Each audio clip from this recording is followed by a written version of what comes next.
எல்லோரும் வீக்கெண்ட் ஆனால் ஃபேமிலி கூட வெளியில் போவாங்க, படம் போவாங்க, பீச்சு பார்க்குன்னு போவாங்க. பட் நம்ம என்னடா அது சாட்டர்டே அதுவுமா 8 மணிக்கு வந்து ஒரு வேர் ஹவுஸில் வேர்த்து விழுத்து இங்கே என்னடா பண்ணிருக்கோம் அப்படின்னு பார்த்தீங்கன்னா கைஸ், கையில் எவ்வளோ இருக்குது அப்படின்னு பார்த்தீங்கன்னா கிட்டத்தட்ட $3,800 இருக்குது. நம்ம ஊர் காசுக்கு வந்து கிட்டத்தட்ட 2 lakhs இருக்குது. இன்றைக்கி நடந்த சேல் இது. பட் இன்றைக்கி ஒரு நாள் வந்து நான் சாக்ரிஃபைஸ் பண்ணதுனால இது கிடச்சிச்சா அப்படின்னு கேட்டிங்கன்னா கிடையாது. ஸோ இது வந்து லாஸ்ட் 3 இயர்ஸாக வந்து இங்கே பார்க்குறீங்களா இந்த பாக்ஸு, இது வந்து கிட்டத்தட்ட 60 கிலோ. அந்த பாக்ஸை வந்து இப்படி என் நெஞ்சில் வந்து இப்படி பிடிச்சி இழுத்து அது வெளியில் இழுக்கிறது கொஞ்சம் கஷ்டம். என் மேலே தான் எடுத்து வேறு அதில் தான் இங்கே அழுக்கெல்லாம் இருக்குது. ஸோ அதை எடுத்து இன்ஸ்பெக்ஷன் பண்ணி நம்ம கொண்டு போய் டெலிவரி பேயில் வைக்கிறது, ட்ராலியில் வச்சு இழுத்துட்டு போகிறது, இந்த வேலை எல்லாம் இருக்கும். இந்த வேலை நம்ம தான் செய்கிறோம்.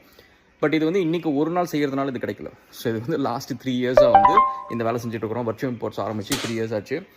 இதில் எவ்வளோ விஷயம் பார்த்தாச்சு. அண்ட் அகெயின் வந்து இது செப்பரேட்டாக இன்னொரு வீடியோவும் போடுறேன். இது எதுக்கு அப்படின்னு பார்த்தீங்கன்னா கைஸ், 7 மணிக்கு மேலே கொஞ்சம் டயர்டாக இருக்குது அப்படின்னு சொல்கிறவங்களுக்கு இதை நான் வந்து 7:30 8 மணிக்கு வீக்கெண்ட் எதுவும் செஞ்சுட்ருக்குறேன்.